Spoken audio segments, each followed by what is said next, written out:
सास और बहू।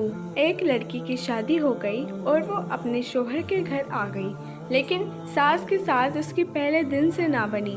आहिस्ता आहिस्ता सास और बहू की तकरार रोज़ का मामूल बन गई।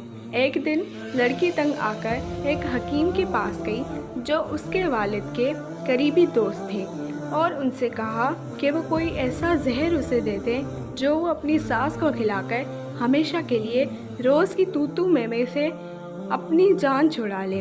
हकीम ने कहा कि अगर तेज़ जहर दिया तो तुम्हारी सास की मौत का इल्ज़ाम तुम्हारे ज़िम्मे आएगा, क्योंकि रोज़ रोज़ के झगड़ों से सारे घर और मोहल्ले वाले आगाह हैं। एक माजून उसे दिया और कहने लगे, ये दवा थोड़ी थोड़ी करके हर रोज़ खाने में मिलाकर उसे खिलाती रहो।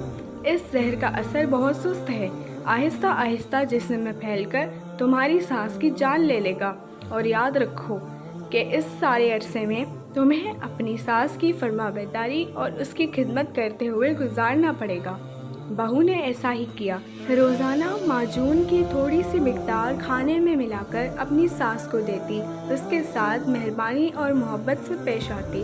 सास भी उसके अच्छे सलूक से मुतासिर हुए बगैर ना रह सकी, और आहिस्ता आहिस्ता उसका रवैया भी बेहतर होता गया। नौबत यहाँ तक पहुँच गई कि वो फिर हकीम के पास जा पहुँची और कहने लगी, हकीम साहब, अब मैं अपनी सास ने मुतफक्किर बल्कि नहीं हूँ, इनको अपनी माँ के जैसा चाहती हूँ। आपसे दरख्वास्त करने आई थी कि अब कोई ऐसी दवा दे दें कि मैं अपनी सास को खिलाकर जहर का असर उनके जिस्म से ज़ाइल कर दूं।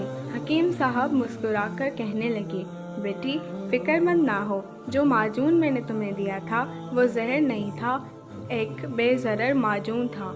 जहर तो तुम्हारे और तुम्हारी सास के जहन में था, जिसका असर आप दोनों की बाहिमी मोहब्बत ने ज़ाइल कर दिया था।